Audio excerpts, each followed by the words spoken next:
Jai Hind everyone, welcome you all to Force Defense Academy. I hope you all are doing well for your SSC preparation. Today I'll be discussing about plastic waste management. देखिए कई तरीके का waste generate होता है all over the globe और India में भी। इसमें प्लास्टिक वेस्ट जो होता है जो कि एक नॉन बायोडिग्रेडेबल है, जो कि हमारे इन्वायरमेंट पे भी इम्पेक्ट करता है, ह्यूमन की लाइफ पे भी इम्पेक्ट करता है, एनिमल की लाइफ पे भी इम्पेक्ट करता है, एटमॉस्फेयर में भी कई सारी गैसेस रिलीज करता है। इसके कई सारे निगेटिव इफेक्ट्स है। हम देखेंगे प्लास्टिक वेस्ट, इसका मैनेजमेंट के लिए क्या रूल्स बनाए गए, उसका जो अमेंडमेंट्स हुए उसमें क्या हुआ है, उसका सिंगल यूज प्लास्टिक क्या होता है, माइक्रो प्लास्टिक क्या होता है, किस तरीके से इम्पेक्ट करते, कहाँ कहाँ इम्पेक्ट करते और क्या वे फॉरवर्ड हो सकता है इसके मैनेजमेंट के लिए। इन सारी चीज़ों के बारे में हम बात करेंगे इस वीडियो में। देखिए पहले अगर हम देखें, unlike other forms of waste जैसे कि पेपर हो गया, फूड, पील्स, लीव्स, जो कि क्या होते हैं बायोडिग्रेडेबल होते हैं। मतलब ये एक टाइम बाद अगर एटमॉस्फेयर में रहते हैं, जमीन पर अगर रखे भी रहेंगे, वाटर में रहेंगे, तो एक टाइम बाद अपने आप क्या हो जाएंगे, डिग्रेड हो जाएंगे, खत्म हो जाएंगे। लेकिन वहीं अगर प्लास्टिक वेस्ट की बात करें तो प्लास्टिक वेस्ट क्या है, it is non biodegradable in nature. मतलब ये up to 100,000 even lakhs of year तक क्या होता है एटमॉस्फेयर में, मतलब हमारे इन्वायरमेंट में ही क्या रहता है, खत्म नहीं होता है कई टाइम तक, मतलब बहुत लंबे समय तक जमीन पे ही रखा रहेगा और वहाँ पे पोल्यूशन क्रिएट करेगा, कई सारी प्रॉब्लम्स क्रिएट करता है। तो प्लास्टिक पोल्यूशन ये काई की वजह से होता है, अक्यूमुलेशन ऑफ प्लास्टिक वेस्ट। मतलब बहुत सारा प्लास्टिक वेस्ट धीरे धीरे इकट्ठा होकर क्या करता है, प्लास्टिक पोल्यूशन करता है। इसमें जैसे कौन कौन होता है, प्राइमरी प्लास्टिक और सेकेंडरी प्लास्टिक। प्राइमरी में क्या होता है कि जो आपके माइक्रो प्लास्टिक्स होते हैं, लेस देन 5 mm के होते हैं वो, और सेकेंडरी प्लास्टिक मतलब उसके ही प्राइमरी प्लास्टिक को डिग्रेड होने के बाद जो बारीक बारीक कण बच जाते हैं वो सेकेंडरी प्लास्टिक में आता है। तो ये क्या होता है, प्लास्टिक पोल्यूशन। अगर हम इसके मैनेजमेंट की बात करें तो हमारे यहाँ सेंट्रल पोल्यूशन कंट्रोल बोर्ड जो है उसने की एनुअल रिपोर्ट 2020-21 में जो आई थी, वो उसने बताया कि इंडिया कितना जनरेट करता है, 42 लाख टन। मतलब 42 lakh ton per annum India generates that much plastic waste. और अगर per capita plastic waste generation अगर हम देखें तो in the last 5 years it has been doubled. क्या हो गया है, डबल हो चुका है लास्ट 5 years में। वहीं अगर प्लास्टिक वेस्ट मैनेजमेंट 2016 में रूल्स आए थे पहली बार कि हमें क्या करना है, किस तरीके से मैनेजमेंट करना है प्लास्टिक से जनरेटेड वेस्ट को, जो कि अमेंडमेंट किए गए 2024 में, जो कि प्लास्टिक वेस्ट जो इंडिया में प्रोड्यूस हो रहा है उसके मैनेजमेंट के लिए बनाए गए हैं। उसमें किस चीज़ की बात करी हमने कि जो उसमें हर पर्सन जैसे कि waste generator, local body, gram panchayat, manufacturer, importer, producer, brand owner, इन सभी को इंक्लूड किया है कि इन सभी को रिस्पॉन्सिबिलिटी लेना पड़ेगा for plastic waste management. Increase minimum thickness, मतलब प्लास्टिक की जो थिकनेस है वो कितनी होगी, 50 से 75 माइक्रोन्स तक कर देंगे 2021 से, और फिर 120 माइक्रोन्स जो होगी मतलब 31 दिसंबर 2022 के बाद से 120 माइक्रोन्स। क्योंकि देखिए जितना छोटा प्लास्टिक रहेगा, मतलब उसकी साइज जितनी कम रहेगी, जितने कम माइक्रोन्स रहेंगे, उसको उतना ज़्यादा टाइम लगता है डिग्रेडेशन में, वो रिसाइकल नहीं होता है, उसका वापस से एक यूज़ के बाद डबल यूज़ नहीं कर पाते हैं। तो मतलब जितनी थिकनेस कम होगी उसका उतना ही ज़्यादा नुकसान होता है। इसलिए हम बात करते हैं कि हम क्या कर दें, प्लास्टिक वेस्ट का ये जो माइक्रोन मतलब प्लास्टिक जो है वो जितना बनता है उसकी साइज जो है वो क्या कर दें, हम बढ़ा दें। तो ये बात की गई थी पहले। उसके बाद prohibit identified single use plastic, मतलब ज़्यादा से ज़्यादा जितना हो सके सिंगल यूज प्लास्टिक को क्या करना है, उसके यूज़ को प्रोहिबिट करना है, कम करना है। अब सिंगल यूज प्लास्टिक में क्या किया जाता है, जैसे कि आप जो फूड रेपर्स होते हैं, फूड को जो पैक करे जाते हैं, आप रेपर्स, ये वेपर्स देख लीजिए, बोटल्स देख लीजिए, उनके केप हो गए, उसके अलावा कई फूड आइटम्स, बेवरेजेस हो गए, ऐसे कई सारी चीज़ें होती है जो कि सिंगल आप यूज़ करके उसको थ्रो कर देते हैं, तो वो प्लास्टिक वेस्ट जनरेट करता है। तो उसको बैन करने की बात की है।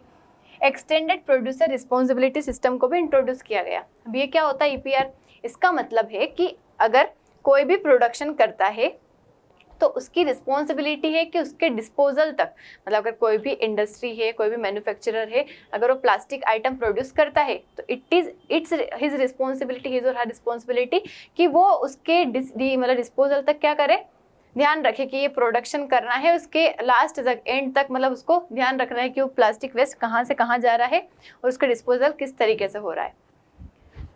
फिर प्लास्टिक पोल्यूशन इंडिया में अगर आप देखिए तो ओवरऑल टोटल वेस्ट का 10% जो है वो क्या है, प्लास्टिक वेस्ट है। 50% तो डिस्कार्ड हो जाता है, सिंगल यूज के बाद फेंक दिया जाता है। उसके बाद out of total plastic waste only 8%, it's not 60, only 8 to 13% जो है वो क्या होगा, रिसाइकल किया जाता है, बाकी सारा वेस्ट अनरिसाइकल्ड रहता है, मतलब रिसाइकल नहीं किया जाता है। ओनली 8 to 13% ही रिसाइकल हो पाता है। इंडिया टॉप 20 कंट्रीज में आता है जो कि प्लास्टिक वेस्ट को डंप करता है ओशन में। मतलब इंडिया बहुत वास्ट अमाउंट में प्लास्टिक जनरेट भी करता है, प्लास्टिक वेस्ट, और उसे डंप भी करता है ओशन में। अगर सिंगल यूज प्लास्टिक की बात करें तो ये क्या होता है? It is a dead plastic which has been used only once. मतलब क्या होता है, एक बार यूज किया गया है और फिर उसे थ्रो कर दिया गया है।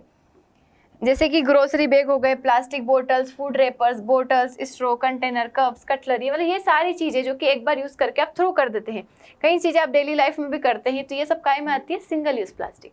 ना अगर हम देखें कि ह्यूज क्वांटिटी में पैसिफिक, अटलांटिक और इंडियन ओशन में क्या है? प्लास्टिक प्रेजेंट है। अब देखिए, अगर ओशन में अगर प्रेजेंट है तो कई चीज़ों को इफेक्ट कर रहा है, इकोसिस्टम को कर रहा है, वहाँ की मरीन लाइफ को कर रहा है। अगर मरीन जो वहाँ के एनिमल्स है, जो जैसे मान लो फिश ही, अगर वो कंज्यूम करती है प्लास्टिक को, तो उस फिश को जो कंज्यूम करेगा ह्यूमन, उसके अंदर भी वो प्लास्टिक उसके अंदर जाएगा। इवन अगर हम अभी देखें तो कई सारे, जैसे अभी जो बच्चे जन्म ले रहे, जो बर्थ हो रहा है जिनका, उनके अंदर माइक्रो प्लास्टिक्स मिलता है, उनके माइंड में मिलता है, उनकी बॉडी में मिलता है। काहे की वजह से? क्योंकि उनकी मदर जो है, उन्होंने जो चीज़ें कंज्यूम करी है उसमें कहीं ना कहीं माइक्रो प्लास्टिक होगा। जैसे अगर आप माइक्रोवेव की बात करें, तो माइक्रोवेव में भी अगर आप जो भी खाना बनाते हैं वो प्लास्टिक के कंटेनर में रहता है, तो उसके अंदर से क्या होता है कि प्लास्टिक जो भी, मतलब माइक्रो प्लास्टिक जो होता है ना, हमेशा जो भी अगर आप प्लास्टिक के सामान में कोई भी फूड आइटम्स रखते हैं तो उसके अंदर वो चला जाता है। मतलब लॉन्ग टाइम तक, जैसे बहुत टाइम तक पानी की बोतल में पानी भरा है तो माइक्रो प्लास्टिक्स उसमें कहीं ना कहीं जाएगा। अगर आप खाना प्लास्टिक में ज़्यादा खाते हैं तो माइक्रो प्लास्टिक्स उसमें भी रहेगा। माइक्रो प्लास्टिक हर चीज़ में रहता है, कॉस्मेटिक्स के आइटम्स में रहता है। तो कई चीज़ों में जो माइक्रो प्लास्टिक रहता है वो आपकी ह्यूमन बॉडी में जाता है और उसी के थ्रू बच्चों में भी जा रहा है। मतलब पैदा होते से बच्चे तो कंज्यूम नहीं कर लेंगे, लेकिन उनकी मदर ने जो किया होगा उसकी वजह से उनमें जा रहा है वो। इवन कई सारे फूड आइटम्स होते हैं जिनमें माइक्रो प्लास्टिक्स रहता है, तो वो क्या होता है, आपकी हेल्थ को इम्पेक्ट करेगा, आपके ये जो रिप्रोडक्शन वाली प्रोसेस को इम्पेक्ट करेगा, जेनेटिक्स को मतलब इफेक्ट करेगा। कई सारे इम्पेक्ट होते हैं उसके। जैसे कई सारे मरीन एनिमल्स को किल कर देता है और ह्यूमन बींग को भी कई सारी वेरियस डिसीजेस से इम्पेक्ट हो जाता है, क्योंकि जो सी फूड कंज्यूम करते हैं ह्यूमन बींग, उनके अंदर भी वो प्लास्टिक एंटर कर जाता है। अगर इम्पैक्ट देखें प्लास्टिक वेस्ट का तो क्या हो सकता है? Economic loss. इकोनॉमिक लॉस मतलब देखिए, जैसे कोई सी भी अगर जगह है वहाँ पे क्या होता है, अगर प्लास्टिक वेस्ट है, ठीक है, मतलब जैसे ओशन के किनारे देख लो, आप बीचेस पे जाएंगे, अगर वहाँ पे बहुत ज़्यादा ही कचरा हो रहा है, पॉलीथीन्स भरी हुई है, कचरा है, तो उससे टूरिज्म वहाँ का कम हो जाता है। तो इस तरीके से इम्पेक्ट करेगा। उसके बाद एनिमल्स के ऊपर, जैसे बहुत बार मरीन एनिमल अगर कंज्यूम कर लेते हैं कोई प्लास्टिक का प्रोडक्ट, तो उनके इंटेस्टाइन में वो क्या हो जाएगा, जम जाएगा, मतलब उनकी डेथ हो सकती है। उसके बाद रेस्पिरेशन में उनको प्रॉब्लम हो सकती है। या फिर कई बार बहुत ज़्यादा अगर प्लास्टिक वेस्ट मतलब पानी के अंदर है तो वहाँ पे वो एनिमल ट्रैप हो जाते हैं, बाहर नहीं निकल पाते हैं। तो ये कुछ कारण है जो कि एनिमल को इम्पेक्ट करते हैं प्लास्टिक से। उसके बाद ह्यूमन हेल्थ, कई सारे केमिकल जो कि प्लास्टिक मतलब कंटेन करते हैं, मतलब कई सारे कंपाउंड्स जो कि प्लास्टिक कंटेन करते हैं, अगर ह्यूमन उसको कंज्यूम करता है तो उससे क्या होगा, मतलब उसके अंदर कई सारे, जैसे कि पॉलीब्रोमिनेटेड डाईफिनाइल ईथर, बिस्फेनॉल, थैलेट्स, ये इम्पेक्ट करते हैं ह्यूमन हेल्थ को, जिसकी वजह से हार्मोनल और जेनेटिक डिसऑर्डर्स हो सकते हैं। अगर ह्यूमन बींग के अंदर प्लास्टिक एंटर होता है तो वो कई सारे निगेटिव इम्पैक्ट्स करता है। उसके बाद लैंड पोल्यूशन अगर हम देखें तो देखिए, जमीन पे अगर बहुत टाइम तक अगर प्लास्टिक रखा है तो उसके अंदर कई सारे केमिकल रिलीज होंगे, उसके बाद उससे पोल्यूशन होगा, क्रिएट होगा, तो लैंड को क्या करेगा, वो पोल्यूट करेगा। उसकी वजह से डिस्ट्रक्शन एंड डिक्लाइन होगा। जो अर्थ की लैंड है, जो सोइल है, उसकी क्वालिटी खत्म होगी, उसके न्यूट्रिएंट्स खत्म होंगे, उसकी फर्टिलिटी खत्म होगी। काई की वजह से? इस प्लास्टिक की वजह से।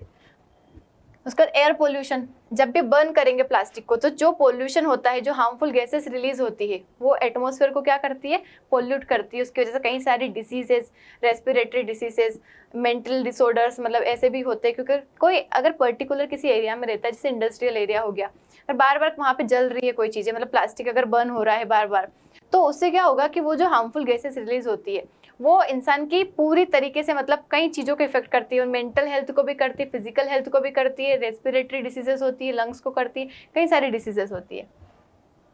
ग्राउंड वाटर पोल्यूशन, तो प्लास्टिक जो डंप किया जाता है, अगर रेन वाटर के थ्रू अगर धीरे धीरे मतलब वो अगर पानी में चला जाता है, अंडरग्राउंड में चला जाता है, तो वो भी इम्पेक्ट करेगा अंडरग्राउंड वाटर को।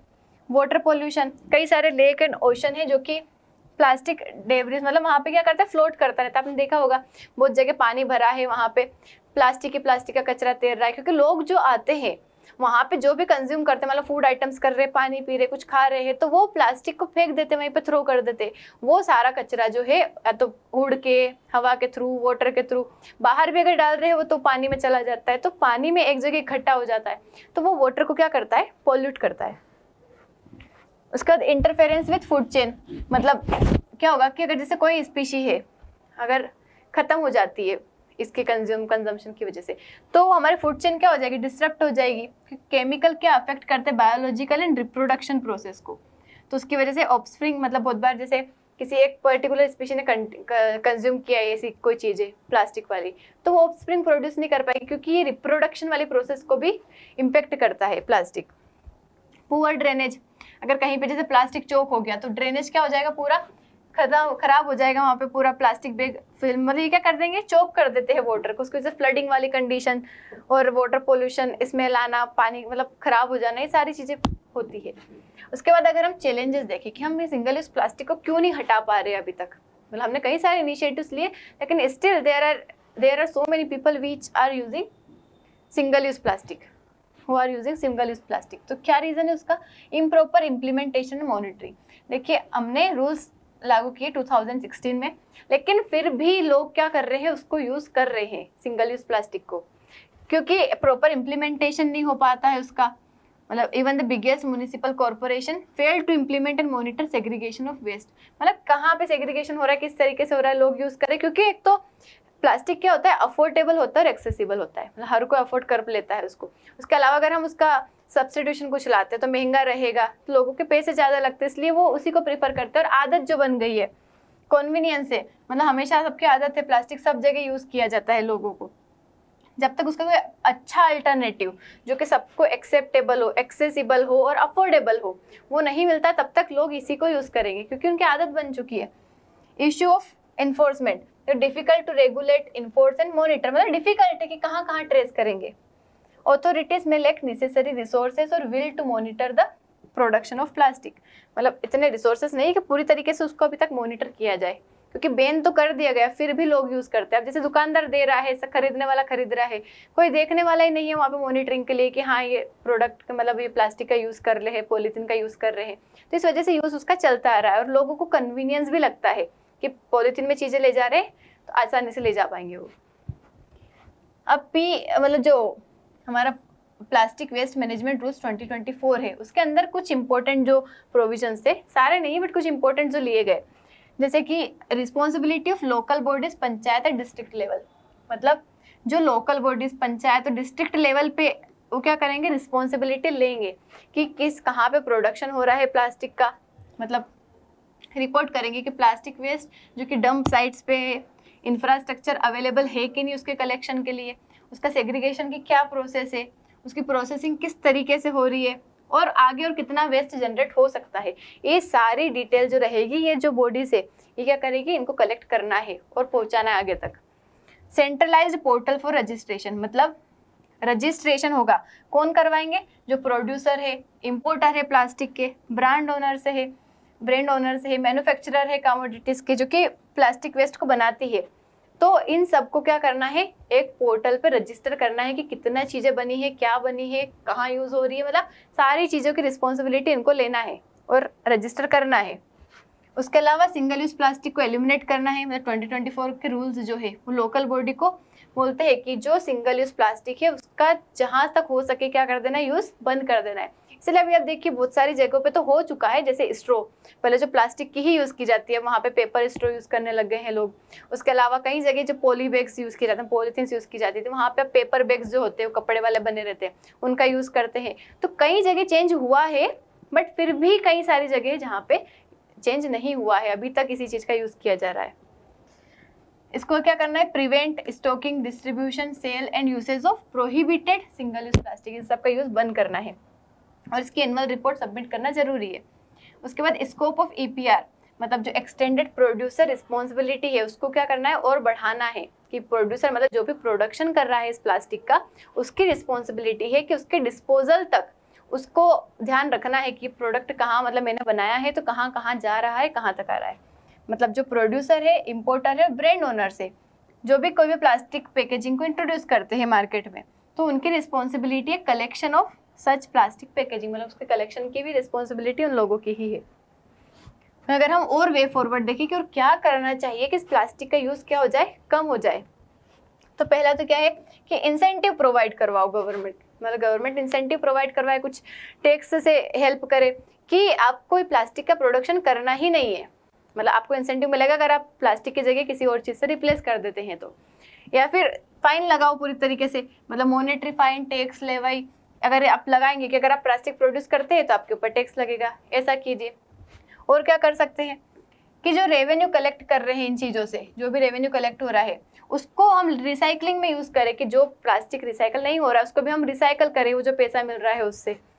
उसके बाद अल्टरनेटिव्स की तरफ जाए कि और ढूंढे और इनोवेशन लाए और मतलब अपॉर्चुनिटीज ढूंढे कि हम प्लास्टिक को किन किन चीज़ों से रिप्लेस कर सकते हैं, जैसे कॉटन, खादी के बैग्स हो गए, जूट के बैग्स हो गए, बायोडिग्रेडेबल पैकेजिंग हो गई, जो कि रिन्यूएबल चीज़ों से बनती है, उन चीज़ों का यूज़ करें, उनको सब्स्टिट्यूट करें हम प्लास्टिक से। उसका बिहेवियर, मतलब लोगों के पास अवेयरनेस पहुंचाना, क्योंकि लोगों के पास जब तक अवेयरनेस नहीं रहेगी, लोगों को नहीं पता रहेगा कि ये चीज़ें खराब होती है, वो इनिशिएटिव नहीं लेंगे, वो कभी मतलब ऐसा नहीं करेंगे कि हम प्लास्टिक को हटा दें। तो सब तक अवेयरनेस पहुंचे कि प्लास्टिक खराब होता है, पॉलीबैग्स खराब होते हैं, ये पोल्यूशन करते हैं, हमारी हेल्थ को इम्पेक्ट करते हैं, तभी उनके अंदर क्या होगी, अवेयरनेस आएगी। उसके बाद strengthening mechanism for collection, recycling and monetising of waste and allocating adequate funds, मतलब अच्छी तरीके से मैकेनिज्म बनाया जाए, मतलब ऑर्गेनाइजेशन बनाया जाए कि जो कि इन सब चीज़ों पे ध्यान दे कि रिसाइकल हो रहा है कि नहीं, उसको मोनेटाइज करना, कलेक्शन करना, इसके लिए प्रॉपर फंड प्रोवाइड करवाया जाए, रिसोर्सेज प्रोवाइड करवाया जाए। फिर सर्कुलर इकोनॉमी को फोकस करें कि हमें सिर्फ रिसाइकलिंग तक ही नहीं बल्कि थ्रू आउट उसकी जहाँ से प्रोडक्शन हुआ है और जहाँ तक वो प्लास्टिक जा रहा है वहाँ तक उसकी प्रॉपर मॉनिटरिंग हो और उसका मैनेजमेंट सही से हो। इस चीज़ों पे ध्यान अगर देते हैं तो हो सकता है कि प्लास्टिक के वेस्ट को हम मैनेजमेंट कर पाएँ। और ये ओशंस में डंप नहीं करना, कहीं धरती पे मतलब लैंड पे डंप नहीं करना, जलाना नहीं उसको, क्योंकि ओवरऑल ये क्या कर रहे हैं, पोल्यूशन कर रहे हैं जो कि ह्यूमन हेल्थ को इम्पेक्ट कर रहा है। और सिर्फ ह्यूमन हेल्थ नहीं, एनिमल को इम्पेक्ट कर रहा है, क्लाइमेट को इम्पेक्ट कर रहा है, कई सारी चीज़ें इससे जुड़ी हुई है। तो गवर्नमेंट तो करेंगी बट इंसानों को, मतलब सारे जो सिटीजन्स है उनकी रिस्पॉन्सिबिलिटी है कि वो खुद से इनिशिएटिव ले और इस चीज़ को फोकस करें। आई होप आपको समझ आया होगा। Thank you so much. जय हिंद।